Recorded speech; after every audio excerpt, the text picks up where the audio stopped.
Hello, and welcome back to the Rise and Align podcast, where we talk about all things high vibrational. We are your hosts. My name is Haley. And I'm Demi, and today we're talking about how timelines and expectations might be holding you back from everything you want. You can change your entire life by just changing one habit. Subscribe to our podcast and make listening a habit. Change your mindset, manifest your dream life, and live magically with Rise and Align. Raising the frequency one episode at a time. Everything is always working out for us. So, we were just discussing how the concept of failure is really just that. It's a concept in our mind. And as long as you're not giving up, you can't fail. Like, you're never failing. And that got us talking about like personal expectations and how every person is different. And so we might be setting our expectations so high that we're not necessarily reaching them in like the timeline that we're putting out there that we expect it to be reached by. And then we're making ourselves feel like, oh my God, I've failed because I haven't reached XYZ in this amount of time that I decided was the amount of time that would make me successful, you know? And when you do that, like, we know how you feel is always what you're attracting. So like getting caught up in that, even though it is great to have goals, can sometimes hold you back just because it's making you feel bad, and we're always acting from that. Right. And I feel like expectation creates limitations because you're not letting like the universe take care of the details. You're not letting it unfold exactly how it's meant to for you, because if you're expecting it to go a certain way and then you start to resist the things that are coming to you when it doesn't go that way, you're blocking those potential blessings that could be coming in. Like, I feel like it just creates such a weird like catch-22 where you're just like, you want something better for yourself. You want this like high expectation, whatever that expectation is. But then when something starts coming at you that could elevate your being or elevate your experience, you're pushing it away because it's not how you expected it. That is so good, and it's so true. I'm going to use a reference here, and I'm not going to use names, so I hope she doesn't mind. But I have a really close friend who everything was working out for her actually exactly how she wanted it to. She wanted to have a healthy relationship. She wanted to marry a British man and, live happily ever after. And she was getting all of that, but it wasn't necessarily coming in the timeline that she wanted it to. And it was really frustrating her. And she felt like things just weren't working out, or at times she even felt like things were too good to be true and it felt like she couldn't trust it.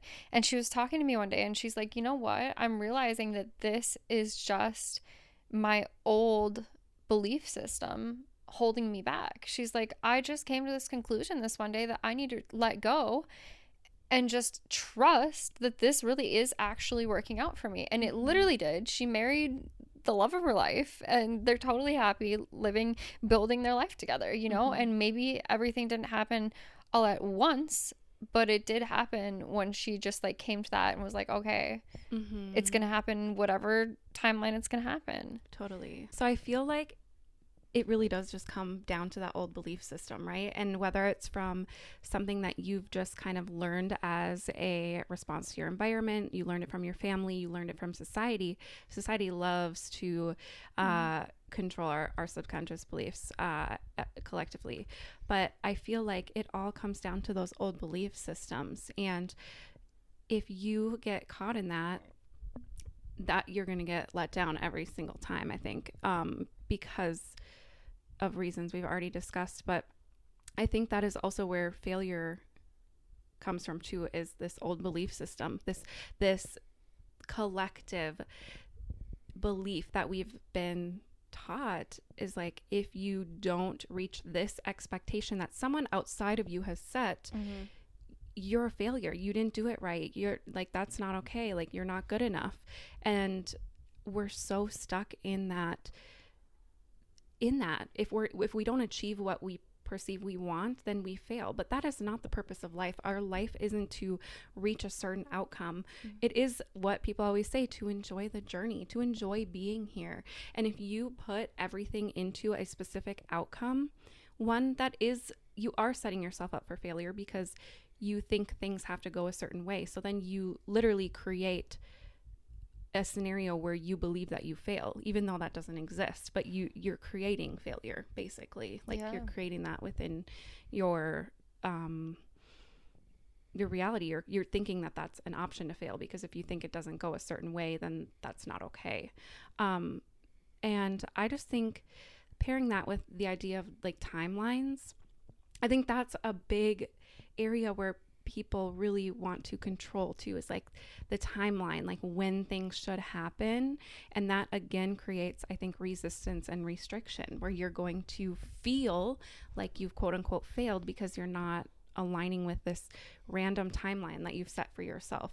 Like, it's so easy when you're 16 to be like, all right, I'm gonna finish school at 22, I'm gonna get married at 26, I'm gonna have 2 kids by the time I'm 30. Like, it's so easy to set this timeline, but that in reality, that's just not how life works. Like, you don't just get to choose like how your life, I mean, in a way you do get to choose, but when you don't create room for like the universe to like weave in her little bits of magic and where like lead you where you're meant to be, like, you create so much resistance in your life, and then like you begin to feel like you fail because you don't follow like this exact path that you thought was what you needed to have. But also, chances are, if you followed the life that you quote unquote like think you want at a certain time, like, you're going to end up being unhappy anyways. By the time you get there, you're going to think that that's not, you're going to be like, why did I want this so bad? It's really interesting. It's low-key self-sabotage, and humans, like, we want to feel like we're in control, and like in this very ironic way, we are, but we're only in control of the way we feel, and therefore what we attract. It's not from the outside in, it's from the inside out. So when we try to like forcefully control, it always like ruins it. And I think that this applies to really ambitious people and people who are wanting to manifest so much, because so many people preach like you need to set your goals and you should set a timeline, you know? I think it can be beneficial, and also it can hold you back a lot too, because for example, with manifestation, you've got to feel like you have it now. You can't feel like I'm going to be a millionaire in, I don't know, a long time from now, far, far in the future. Because guess what? It's always going to be far, far in the future, you know? And even if you think it's going to be like, oh, 3 months from now, you're still holding it 3 months from now, you know? And then you also might say like, I'm going to be it immediately. And then you might immediately recognize that, oh no, it didn't happen right now. And either way, it creates contrast within you that blocks it from coming at all. The whole concept of a timeline can really block your manifestation in general.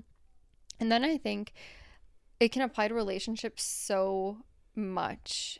And I think that when we set expectations within relationships, and I've seen women especially do this, and I even saw a meme the other day. It said something along the lines of, it's funny how women will set like expectations or goals for the relationships, like, if he doesn't do this by this date, then I'm breaking up with him. But they don't communicate that to their partner. They just like in their heads are like, if he doesn't get his act together by next month, I'm done. And like, that's that.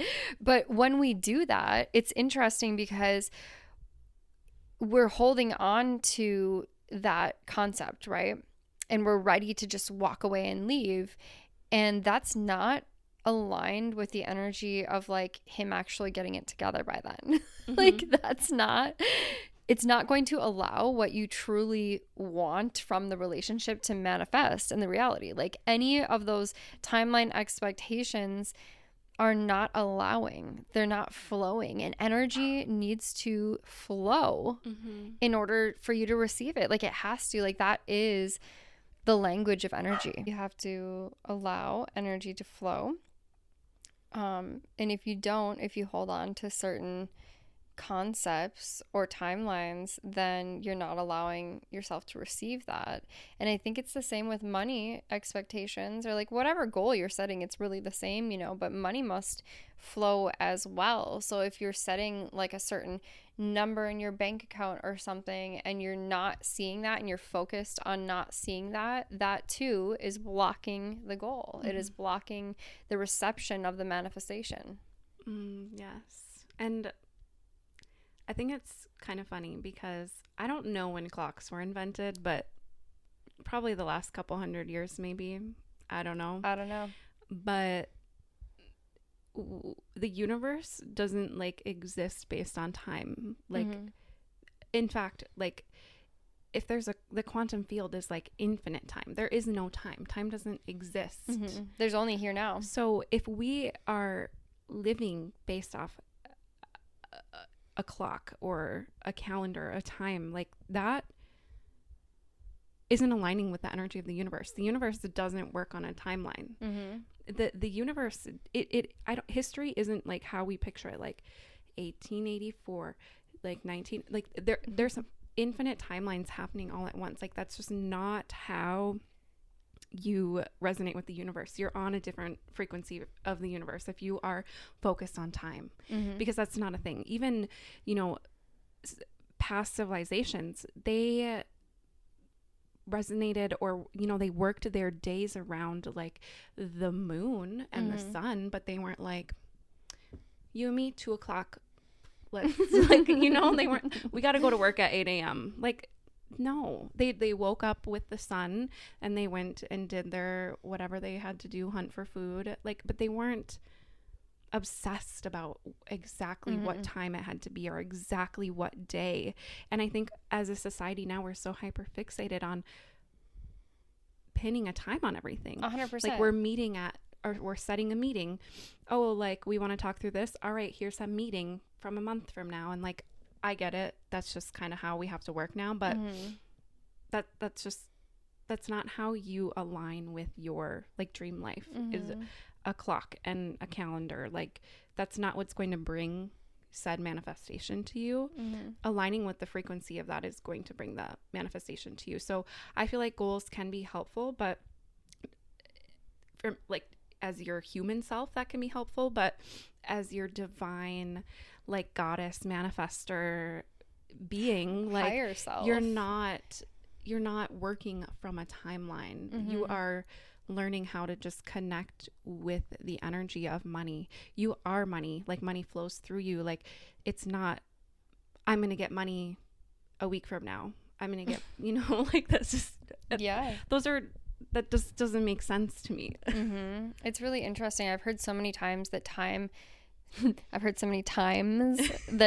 is not linear, and we think in pictures. So I think it actually harms us in a way to picture time as being linear and picture our manifestations as far away in the future. And actually, if you study visualization within meditation, we actually picture the past and the future on different sides of us, which is kind of fascinating. And I was watching this video the other day on TikTok. This girl she had a doctorate in like physics and something else. She was really, really educated and intelligent. And she was talking about the concept of time and different like alternate realities, right? And she's like, some people picture there only being like this one reality, right, like right here, right now. And then other people have been able to, in a way, prove that there are infinite possibilities. And so then some people think that there's like the concept of alternate universes or like infinite realities happening at once. So there's like infinite versions of you all doing a different thing at a different time within their timeline or whatever. And she said both are true in a way, and they've been able to prove that what creates the reality occurring is our mind picturing it as so. So you can say like, oh, there's a version of me, who's cooking right now. But if you've never pictured that version of you, then it ceases to exist, which is really interesting. And she actually tied it into the CIA study on that concept. They also studied a whole bunch of different things. What is it called? The document. They talk about astral projection in the document. They talk about the way that the mind creates the reality and how reality functions, like a hologram does. I forget what it's called, but I guarantee if you type that into the internet, like CIA study on astral projection, even, or the mind healing the body, or the mind creating reality, it will come up. And it actually is a pretty old document. It's really fascinating to read, but they basically explain that concept in there. So I think that the way we picture time actually makes a massive difference. And I think it's such a good point that, like, yes, in the physical realm, we have to work on timelines. Like, the truth is, I do have a meeting scheduled next Friday and Saturday, and I wouldn't be able to meet up with you on those days and times because I do have something scheduled. Like, yes, okay, I get in that way time exists. Yes, that's true. And there must be balance. We have to balance both the physical and the non-physical within ourselves. We have to, in order to succeed and achieve, you know? But I think it's so important that we connect to that higher self, that we connect to a higher source, even whether you see that as external or whatever, if you call it God, if you call it the universe, if you have a different name for it, even if you don't necessarily believe in anything outside of you, but understand that there is maybe this non-physical aspect of you. It's so important to connect to that because it is an energy, and even the physical is only made up of energy, right? Like, we cannot allow anything to flow into our physical reality if we're not connected to that. Okay, that's super interesting. I love that concept of that person of you, or that version of you, doesn't exist if you haven't actually thought about it before. And it brings me to think of course, Dr. Joe Dispenza and Becoming Supernatural. And he talks about when you go in your meditative state and you become a part of the quantum field, there is time doesn't exist. There is no such thing as time, but there is infinite possibilities. And so if you are in that place and you can use your visualization to visualize that version of you that you want to be existing, that means there is a timeline where that person or that version of you does exist, that is real. Like, you can create that version of you. And then once you're in this time space reality where time ceases to exist, you can align yourself to that version of you because you let go of that construct of time blocking you from being that or having that. Because in physical reality, time is a blocker to our manifestations, because we think in order to make money, it takes time. In order to make money, I get paid twice a month, so I won't get paid for 2 more weeks. This won't happen until X amount of time has passed by. But in the quantum field, time doesn't exist. You think about the version of you now, maybe you're not married or something and you want to be, but you think like, oh, I have to meet someone and that'll take this much time, and then I'll have to get to know them, that'll take this much time, and I probably won't be married for 2 more years or whatever, like, because you're putting time on that. You think like that will take X amount of time. In the quantum field, you can align with that version of you that is married. You can visualize that person, you can connect with that timeline, you can close the gap between that because the time doesn't exist in that realm. So when you, of course, then come back into the 3D, yes, you're here on Earth, but I think that when you can bridge your human self with your higher self, like you collapse timelines. Like, you can bridge the gap between who you are and who you want to be so much faster than just this human version of you that just lives off of a timeline. 100%. I think it's fascinating too. While I was listening to you talk, I was like, the belief is what creates the reality. So whether our belief is around timelines or even so when you were talking, you were like, you can visualize this different version of you, or this like version of you that has what you want, right? So many people will look at that and be like, that's stupid. Like, that would never work. Like, I'm me. I'm not that version of me. But as long as you hold that belief, good for you. It's true. Mm-hmm. Like, what you believe becomes, like, whatever you believe. I don't care what you believe, because whatever you believe is going to be true for you. Luckily, whatever I believe is going to be true for me, you know? But you have to be careful around, like, what are you allowing yourself to believe? And I think it's easy to get caught up in old beliefs, you know, because you can, like, do so much of this work and you can understand how it works. And then one day you realize the feeling in your heart isn't that of what you desire to be aligned with. It isn't that of the version of you that you're desiring to be. And where that contrast lies is like where we have to focus on, where we have to enter, where we have to allow to flow through us, like where that shows us where the work is that we need to do. And when we're open to those ideas of, you know what, I could be this. Like, maybe it doesn't have to take X amount of time. In fact, maybe I could just feel good now just because it feels good. Right. You know, like maybe I actually don't need anything in the external to be any certain way to feel good. Yes. And I think a lot of that stems from putting so much power into the external, like the people around you, or, you know, society, whatever. Because if you can be happy here now, just because you didn't go become a doctor like your mom wanted you to, or your dad wanted you to, doesn't mean you have to sit here and feel like a failure forever and feel like, oh, they don't love me because I never did that. No, like if you're good, if you chose not to go be a doctor because you didn't want to, that doesn't mean you're a failure. That means you won. You didn't go on this path, this journey that someone else wanted for you and set the expectation that if you don't do that, you are a failure. You are taking on their belief, their gunk, whatever, like, you know. But if you chose not to do that because it felt better for you not to do that, and to maybe open up a bakery or something, like, you are the winner. You followed what you wanted to do. So you don't have to hold on to failure and expectation that other people had for you. Let that go. Like, that's so irrelevant. So I think so many of us are holding on to beliefs that other people have put on us.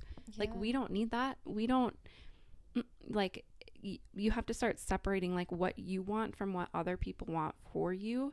And that for me has been really helpful in kind of overcoming this like sense of failure, and instead of just focusing on what I want and what feels good to me, because in the end, if you feel good, like, you are winning. Like, you are not a failure, and you never were, and you never will be. Like, there's no such thing as failure. I just want to put that out there. Like, you're not a failure. That's so good. And I think such a huge part of the physical experience is learning who we are, you know, and learning what our hearts truly want, and learning how to actually follow that. You know, it's a challenge, but I guess it would be boring if it weren't, you know. But yeah, it's so important to listen to your own heart, not all of this outside noise, like society or family or friends, or, and I mean, it's not even always people telling us that they want us to do XYZ, or always other people expecting it of us. It's also oftentimes just comparison. Like, I see these people doing this and they look so happy and I wish I had that, but like, that's coming from a place of lack, so I know it's not aligned with your higher self, you know. Like, what do you really want? It's interesting how many people I don't think really think about that. Which is why we're here. Rise and align. I think it all comes back to alignment, and that's exactly what we're here to inspire and to share our journey of finding alignment with you. Like, it's just so, it's not always easy. And in fact, I feel like you actually experience more contrast when you do find alignment, because you have to let go of so many of the things that were not aligned with you to actually find that alignment. And it can feel like you're losing things when that happens, or like, you know, it feels like things are falling apart, but they're actually just coming back together. So, or you're making space for things to come back together. So it's so interesting. But yeah, I think definitely reframing how you perceive time can be a really powerful way to literally transform your life and how you look at your life. Yeah, absolutely.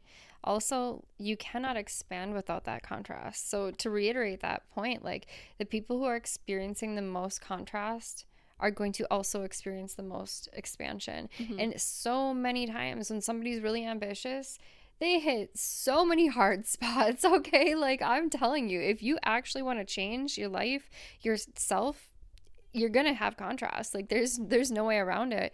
And sometimes those things that feel like failure are actually achievement, because they are growing, they are teaching you, they are expanding your reality. Yeah, so flippin' true. I love that so much. Absolutely. All right. Well, I think that this has just been short and sweet, and I missed us having these deep conversations. Yes. So please let us know if this, helped expand your mind, helped raise your frequency. And I will grab a tarot card deck. Okay, I've never pulled this card before, and it's so cool. Ooh. Oh, mystery. Okay, this is so awesome. There are two cats looking at each other. They're kind of like adorned, very like Egyptian, and there's their tails are intertwined, and there's a crescent moon under them. Again, if you're watching, you can see the card on the screen. It's super magical. So cool. Okay, I love cats. This card represents mystery and magic, from the animal familiars of European folklore and witchcraft to the totems and spirit animals of shamanic practice and many North American indigenous cultures. People the world over have viewed animals as guides into the realm of magic and the inner workings of the soul. This card symbolizes a gateway into magic, mystery, or dream, whether that manifests through faith, spirituality, or magical practice. Oh, so good. Cats were sacred animals in ancient Egyptian society and were associated with many deities, including Isis and Bastet. In Norse mythology, cats are said to draw Freya's chariot, while in the Muslim faith, the creatures are revered due to their cleanliness. In Chinese folklore, cats were considered the original caretakers of Earth. I didn't know that. That's so cool.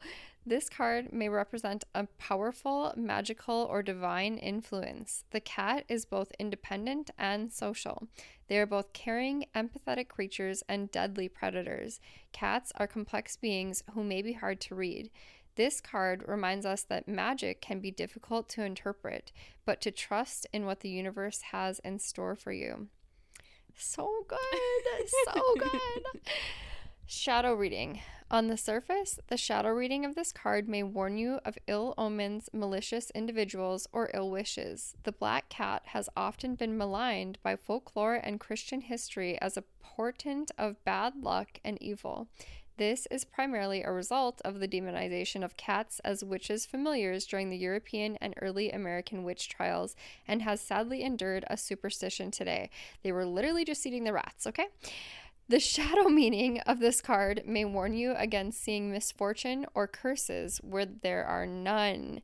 Superstitions can be a simple coincidence, and bad luck does not necessarily indicate a curse. Sometimes it just indicates our poor belief system.